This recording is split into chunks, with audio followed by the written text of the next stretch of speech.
मित्रांनो, रसाळ न्यूजमध्ये आपलं स्वागत आहे.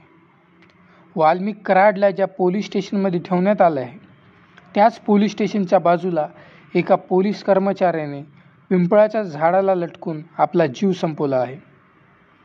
मित्रांनो, संतोष देशमुख यांची हत्या झाल्यानंतर अनेक लोकांवर आरोप होत आहेत, पण त्यातला मुख्य आरोपी म्हणजे वाल्मिक कराड.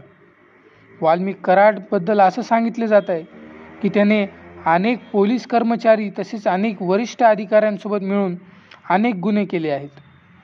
त्यातलाच हा एक कर्मचारी तर नाही ना, असा देखील संशय वर्तवला जात आहे.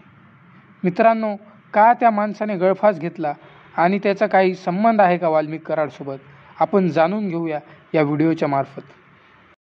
मित्रांनो, ज्या पोलीस स्टेशनमध्ये वाल्मिक कराडला ठेवण्यात आलं होतं त्याच पोलीस स्टेशनच्या बाजूला एका पोलीस कर्मचाऱ्याचा टांगत्या अवस्थेत आज सकाळी मृतदेह सापडला आहे. आणि ह्या पोलीस कर्मचाऱ्याचं नाव म्हणजे अनिल इंगळे. मित्रांनो, याचं नुकतंच प्रमोशन झालं होतं. यांना 2 मुली, एक पत्नी आणि आईवडील देखील आहेत. मित्रांनो, यानं का फाशी घेतली आहे याचं कारण अद्याप स्पष्ट झालं नाही. बीड पोलीस या प्रकरणाचा तपास करतायत. मंडळी, या कर्मचाऱ्याचा जीव संपवण्याचं कारण आर्थिक तंगी किंवा कौटुंबिक वाद नाही, कारण याला चांगला पगार असून नुकतंच प्रमोशन झालेलं होतं, तरी देखील आत्महत्या का केली हे कारण आत्ताही स्पष्ट नाही. पण मात्र बीडमध्ये अशी चर्चा आहे की वाल्मिक कराड यांच्या अनेक पोलीस कर्मचाऱ्यांसोबत तथा अधिकाऱ्यांसोबत संबंध होते व त्यांच्या मार्फत ते अनेक इल्लिगल धंदे करायचे. काही धंद्यामध्ये पोलिसांनासुद्धा कमिशन दिले जायचं आणि असं देखील सांगितलं जात आहे की त्या पोलीस कर्मचाऱ्यावर दडपण होतं.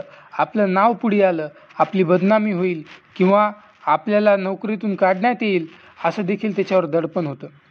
मित्रांनो, ह्या वाल्मिक कराडसोबत किती जण अजून सामील आहेत आणि अजून याच्या कर्म किती जणांवर भारी पडतात हे बघावं लागेल.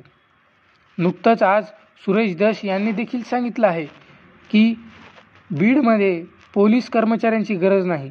जे सोनी टीव्हीवर CID येतात आणि क्राईम पेट्रोलमध्ये जे अभिनेते लोक काम करतात त्या लोकांनाच बीडमध्ये नोकरी द्या. खऱ्या पोलिसांची बीडमध्ये गरज नाही आहे. मित्रांनो, आपल्याला माहीत आहे वाल्मिक कराड याचे किती काळे धंदे आहेत आणि या काळे धंदे पोलीस कर्मचारी तथा अधिकाऱ्यांच्या सहाय्याशिवाय पुढे नाही जाऊ शकत. त्यामुळे याची दाट शक्यता आहे की अनेक पोलीस कर्मचारी व अनेक अधिकारी याच्यात सामील आहेत. तर जसा तपास सुरू होईल तसं सर्वांची नावं येतीलच. मित्रांनो, वाल्मिक कराडच्या प्रकरणी SIT संघटित करण्यात आली आहे आणि लवकरच त्याच्यावर निष्पन्न निघेल. पण ह्या पोलीस कर्मचाऱ्याच्या हत्येप्रकरणी सध्या बीड पोलीस तपास करत आहेत आणि त्याच्या हत्येचं कारण अद्यापही स्पष्ट नाही झालं. बीड पोलीस लवकरच याचा छडा लावतील अशी अपेक्षा करूया आणि आजच्या व्हिडिओला पूर्णविराम देऊया. आजसाठी एवढेच. व आपली व्हिडिओ आवडले असेल व्हिडिओला लाईक करा, चॅनलला सबस्क्राईब करणं विसरू नका व आपलं मत कमेंट सेक्शनमध्ये नक्की सांगा. आजसाठी एवढेच. जय हिंद, जय महाराष्ट्र.